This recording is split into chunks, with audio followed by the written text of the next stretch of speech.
Welcome back to the Santita Jackson Show. We're going to have a conversation with a man who is my brother beloved, a very, very dear friend who's had a tremendous life. He now has a program down in St. Louis for our children, for the urban children. And he's got a wonderful book, Urban Child. It's an audio book. You have got to get it. His story will move you. He takes you from pushing dope to pushing hope. He has had a life. Homelessness, wealth, can't figure this out, to a multi-million-dollar company that he has today, in which he markets to you, to urban America. But there's a story behind all of this glory. Boy, we welcome to the show. Well, that's not original to me. That's preacher talk. Johnel Langerston. Hey. Welcome to the Santita Jackson Show. Well, thank you for having me, Santita. I am so glad to be able to speak with you today because you are doing the work that our church really must move toward doing. And I would say this to Darius Brooks, my music director, Grammy Award winner, who has quite a story himself. I can't wait to get you from behind those keyboards one day to talk about your story. But he now is pastoring from, Grammy Awards, writing all these great, great, iconic gospel songs, to pastoring. And it's a different world when you have to talk to people one-on-one. And so I want you to talk to people about not just your book, because I want everyone to get the book Urban Child, because it talks about the thin line between love and hate, the thin line between what the illicit trade and legitimate so-called business. Exactly. But before we get there, before we get to Fat Effects, P-H-A-T-E-F-X. And that's pretty hot and tempting. Hello. Before we get there, we would have to go to prison. Being in the hole for 4 years, being under probation for 10 years. We have to go back to college, to community college. We have to go back to the problems you had in school, to 9 schools in 6 years. Let's go back. Where were you born? I was born in Oakland, California, or a city that was kind of founded off of the shipping freight for the military off of San Francisco. The Bay Area has a unique, market. It's its own culture within a culture. A lot of times, a lot of things was born out of the Bay Area. The Huey Newton, for instance, Black Panther Party, Berkeley, California. These are Sly Stone. So Oakland has this ingredient where people want to stand out, and that's kind of like embedded in your gene, Are they fighting against the wealthy city on the other side of the bay? Well, San Francisco, right? I think that San Francisco definitely has this appeal, but Oakland and San Francisco don't even have the same energy. Different vibe. It's a different vibe. It's a complete different culture. When I was growing up, I went to 6 different elementary schools before I reached the 6th grade, and by that time I reached the 6th grade, I met my mom for the first time and found out she was white, and that's because my dad was in prison for murder. And so, before we go there, what was it like was it a game changer for you to find out that your mother was white, or did you just go, well, this is my mom and that's that? Not really, because I didn't like white people. Well, how did you then reconcile your relationship with your mom? I think that, God has embedded in us energy source where we know who our mom is. When I met my mom for the first time, it didn't matter to me that she was white. It just, that was my mother. But when you're moved from school to school to school and missing foster homes, and these are all clear people, what I call white people, clear people, not to offend them, but these people are constantly coming to get you and grab you, and you've been disciplined by them, and these things give you a hatred towards that energy and that color. And then, of course, being in poverty areas, you don't get a chance to see too many white people. So there's a automatic discomfort around someone that's not black. But then how did you receive your mom? I really embraced my mom when I first met her. I was very excited that I was meeting my mom for the first time. I thought that I really wanted to get out of the conditions I was already living in, because I was living in a house where I was sleeping with both my uncles, and my grandfather slept next to me. And so it was like 6 people living in a 3-bedroom house, including my grandmother would make 7. So it was really crowded, and I wanted to get out of that situation. And so to meet my mom, and she being white, in my mind, my mom rich, you know. Okay, was she? No, she wasn't. Okay.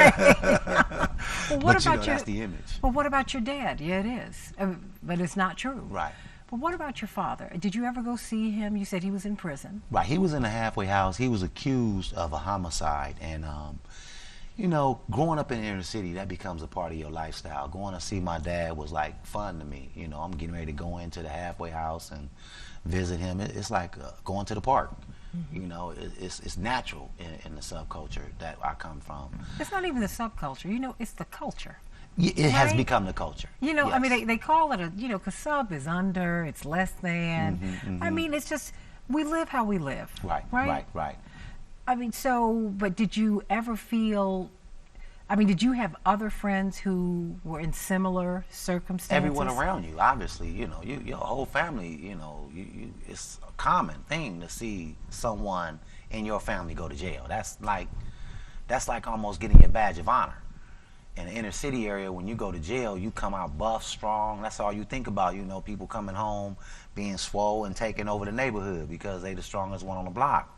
So, you know, growing up, that's kind of like something you can't wait to experience. Mm-hmm. It's like that you cannot wait to experience prison. Exactly. Wow. You don't know that. That's not what you're really waiting for, but in your mind, you looking for this validated, tough guy or person to come back to the community and terrorize. As you go through all of these schools, did you have how did that impact you academically? You know, not being able to read and write. And socially. I mean, did you? Well, actually, to be honest, at the time, I had no idea, but it was actually teaching me people skills. Because when you going from school to school, you're getting an opportunity to meet new people all the time. Mm-hmm. And eventually you kind of, you know, you gel into that type of mentality. Mm-hmm. So I had no idea getting to meet somebody would become so easy for me now. And the proper term for that is people skill, mm-hmm. networking, socializing. These things become a way of existing now. Well, back then, it was a transformation. It was like uncomfortable. Oh, I got to go to another school. Oh, well, it won't be long before I get kicked out of there because you knew you light and bright, half white, you can't go home unless you fight. There's going to be conflict, period. Did you have to deal with colorism? Because that's really what that is. Right. Were you dealing with that before you knew your mother was white? You know, because of my melanin, my skin is a little bit lighter than most kids that I grew up around. It mm-hmm. was always my curly hair. It was always rumored that I was a half-breed. It wasn't, you know, it was like I had a big fro, you know, and it was almost natural. Okay, this kid, he ain't all black, you know, but you couldn't prove it. No one really knew. But mm-hmm. you look like a half-breed, so it's easy to get tagged that way. Did you feel like an outsider, or what did that do? Well, when you're in a classroom and the teacher is talking and you know you don't know how to pay attention, you start wondering.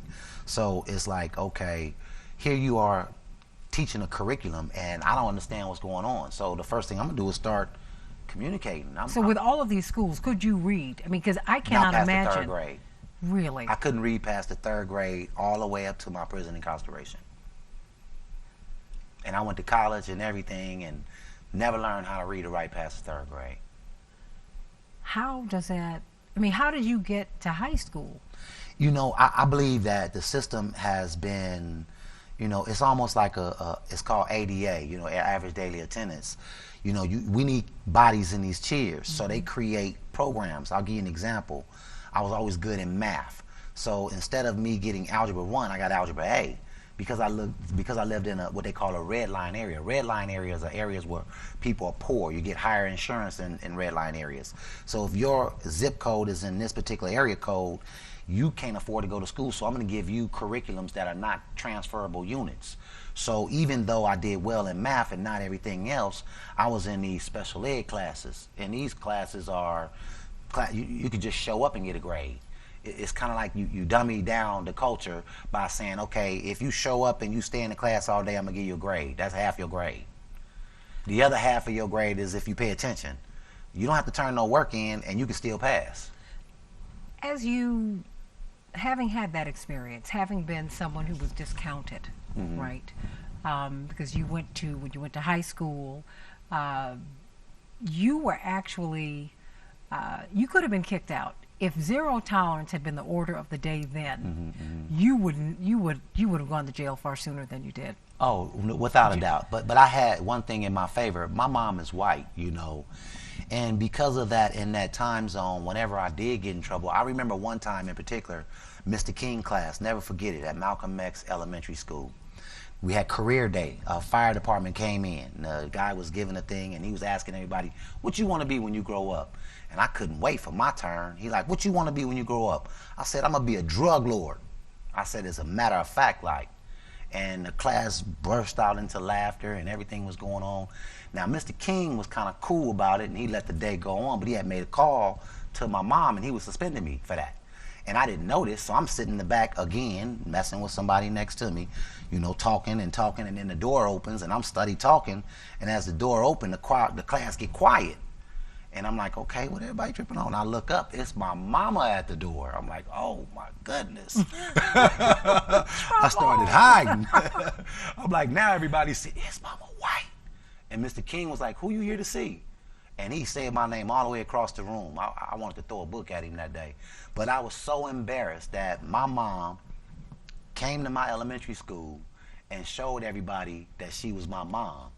That was the turning point of that school for me. What do you mean? Because now you can't go home unless you have a fight. I had a fight every day after school after that. What about when you, I mean, just with, then I would think that you would be tagged as someone who had behavioral problems, behavioral issues. And that's not a good thing. Right. So, I mean, I'm just, was it social promotion? You just got passed from grade to grade to grade to grade.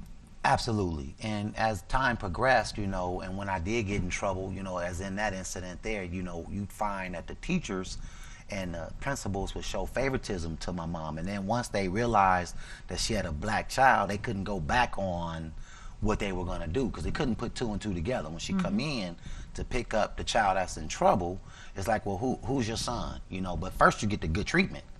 And then it's, which one of these boys is yours? Did she know that? Was she clear on that? You know, I think my mom, you know, she's such a high, free-spirited woman that, you know, color wasn't an issue with her. She never seen color like people see color. You know, you have some people out there, we couldn't have got out of slavery if it wasn't for some of these people that were clear who just really love our culture. And my mom is one of them type of people. She just didn't see color. You know, so she couldn't have identified with that, although I knew what was up, she didn't. But see, I would think that that would be a challenge because even though you have a white mother, you're still living in America as a black man. Exactly. And so you're fighting with some black folks. You're fighting with the mainstream culture. It's like, you know, because you want to be able to talk to your mom about these things, and she's like, well, you know, I love you, it's all right, it's going to be good, peace and love, I get it. There's no identity though. Yeah. There's a disconnect. There's a culture disconnect between the two of us. She can't ever understand me. And that was our conflict. You know, it's like, and that's the conflict I find with a lot of parents that are having black kids that are white. There's a disconnect there. There's a culture imbalance, believe it or not. And there's an identity crisis in that disconnect. So did you find yourself compensating? Always. I mean, I had to prove myself. My mom is white. And now when things came up, I had to prove that I was black, so I would do the extra to create more havoc. And that got you in trouble. And that got me in a lot of trouble. You know, but you talk about, you have talked about two of your teachers, a principal and a coach. Right. Who saved my life. Saved your life. Got me out of high school. And you say saved your life. Yeah, because I was on a path where I was breaking in, you know, into backyards, stealing weed plants and going out to the park and, you know, selling the weed everywhere I went. That was my hustle. And one time in particular, Dr. Henry, you know, for whatever reason, he took a liking to me. I spilled some water on the table in the cafeteria, and a young lady at the other end was sitting there, and the water stopped right when it hit the edge. And I pushed the table because she told me, you lucky it didn't hit me. I say, what? She got up, grabbed me with her fingernails, and we all got suspended. Now, I'm thinking it's over with. We just got sent home, not suspended and say for a week or so, just sent home that day. I come to class the next day to apologize to her. She's not there. And these goons come from Oakland, because I'm going to school at Berkeley at the time, and they come in at gunpoint to pull me out the class. And so that was the last straw to the principal.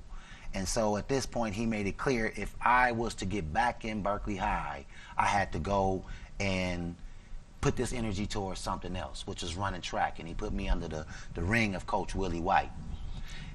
And Willie White knew that I was a problem child, so every day he would pick me up at home and then take me to practice. And again, we would be in this car with 5 and 6 other kids that he would pick up. He really gave us this wolf pack type of synergy.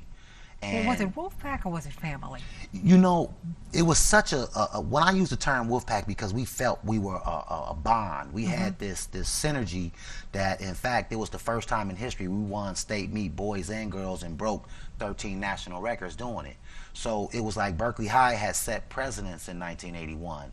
And this Coach Willie White made that possible because of his love towards this group of kids that just worked and gave their all for him. Was it because he was fatherly and he was making you employ your people skills and work together? Right. Teamwork. Right. Teamwork. He brought the best out of you. So I'm trying to find out how you go from that to jail.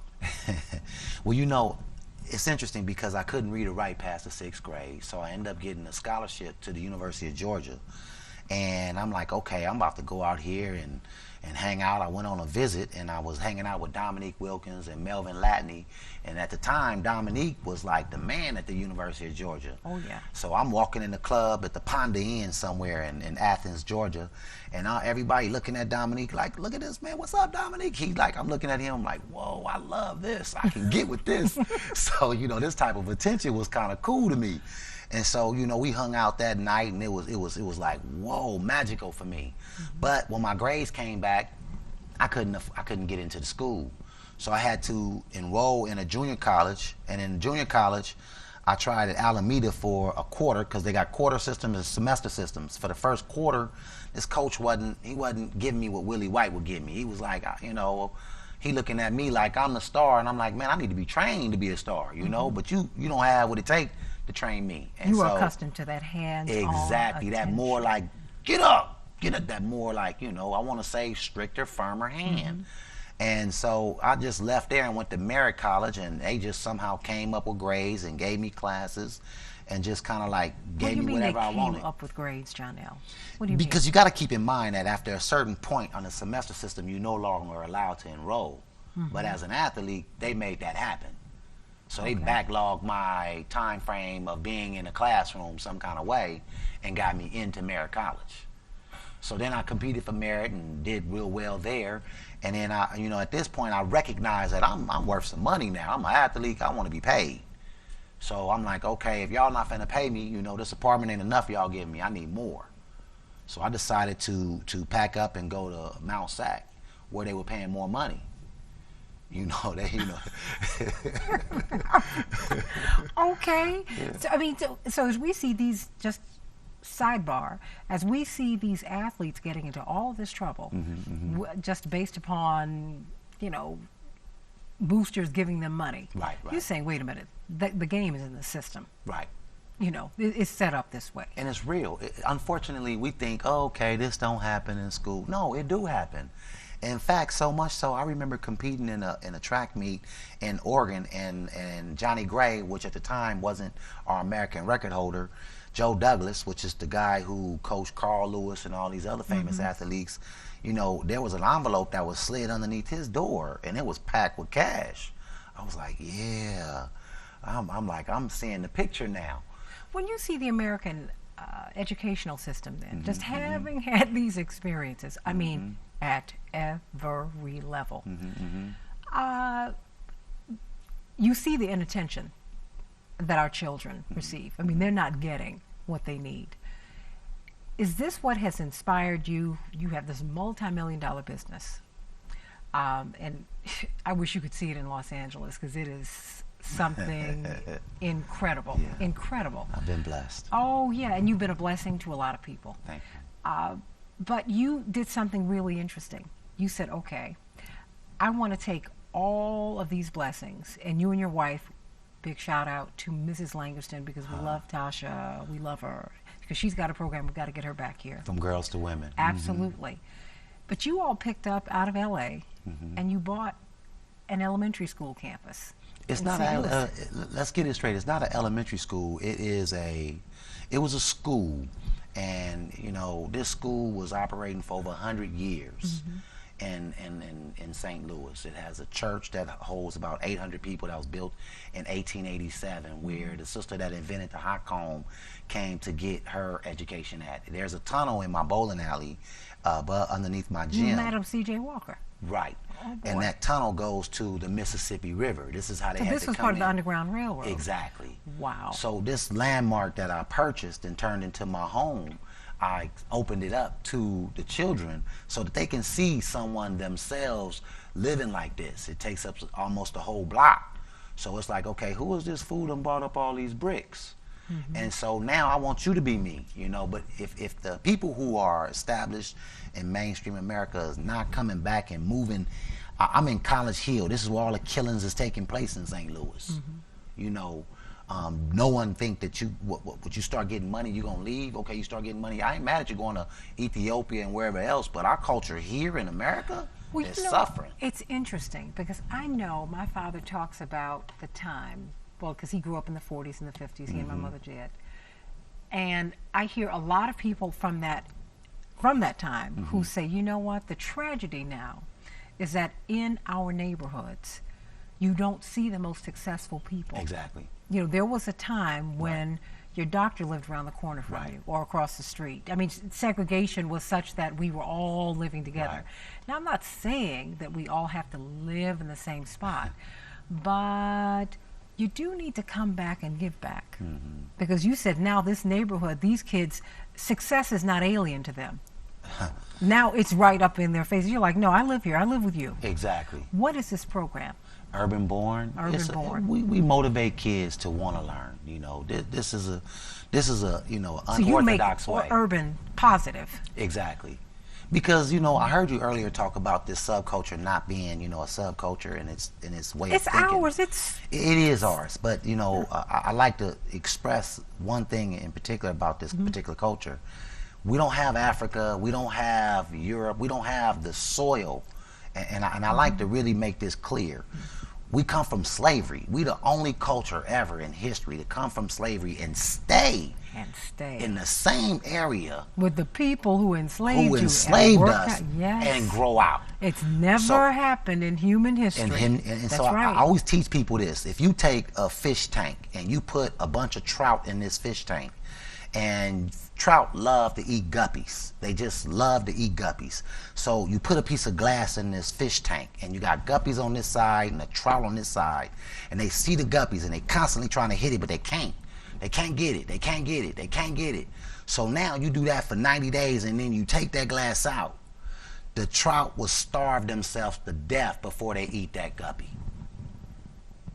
Period. So with this program, are you trying to retrain? Break that cycle. Okay. Break that. It's right in front of them. The libraries is in front of you. All these resources is right there, hitting you in the face. But you're not going after it. There's programs out there that's right there, but we not going after it. It's the theory that we've been so denied for so long, going after it and getting knocked down and knocked down and knocked down, that now we've been dummied down to where we won't even go after that. So what do you say to these young people, to these children? And because what is so impressive to me about your programs, and you've got to get the book, Urban Child, everybody, you got to get it, because you got to hear this whole story really, and see this program. I mean, because that's what this is taking you to that. Are you saying, it seems to me that Americans, white, black, yellow, red, we don't read. I mean, that's just been drummed out of the culture. That's a study proves that. And you're saying that, wait a minute, that's what I'm trying to do with the kids who I see? We're not trying, we're doing it. Okay. In fact, we do it in such a way that we open up. The brain has these neural systems in it. When you're happy, these endorphins is released. So while we have a basketball gym, while the endorphins is released and they're playing basketball, I'm jugging them. Spell necessary, spell consequences, spell attention, spell concentrate. I mean, I'm hitting them with words and teaching them sign language at the same time. And so now, where at one point kids was coming in, because we got over 100 and something kids now, where we just started and didn't know nobody. These are parents going out telling people, because we don't advertise about it. We doing it the old-fashioned way. We're canvassing the community and we're grabbing you and proving it with your child. And so these kids are constantly coming in. At one point they would come in and say, oh man, don't ask me to spell that, to give me a new word. So it's a motivating, once them endorphins is released and you having fun and then you learning and then you notice you can learn, we off and running. Before we go, how can we get involved? www, for all you who don't know www.urbanborn.org. Get involved. See what we've been doing for the last 10 years in the urban culture. We've been around for over 10 years now. Well, the Santita Jackson Show, we're going to have to take our camera down there. Quentin. We're going to have to take our camera. Kathleen, Yvelle. Yeah, come on to the hood. That's right. Well, okay, we're going to do that. And we're going to come down there and we're going to spend some time with you. We look forward to that. We want to see that. I love you. I love you. And oh, baby. No. And I appreciate you and I admire you and I respect you and I thank God for your journey. Thank you, thank God that you have taken everything that God has given you and you understand. Yeah. You understand that God is not cruel. That's God right. is so kind, God is so good, and He's given you a chance to bless so many people, and we thank God for you. Thank God. Thank God too. God bless you. Same to you, sister. Thank you. I love you, everybody. Hit me up on Twitter and Facebook. We want you to support Urban Child. Get that book, Urban Child. You got to read it. Well, you won't be able to read it.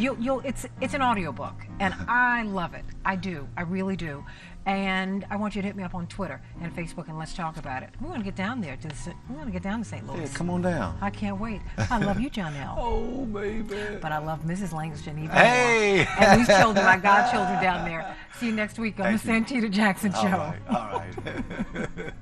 Oh, bless your heart. An Urban Child is a powerful, personal, professional, and business development audiobook for inner city youth, young adults, and business-minded individuals. If you desire positive change in your life or care about someone who is headed down the wrong path, this book reveals the parallel between urban life and the illicit trade world, and that of corporate America's success.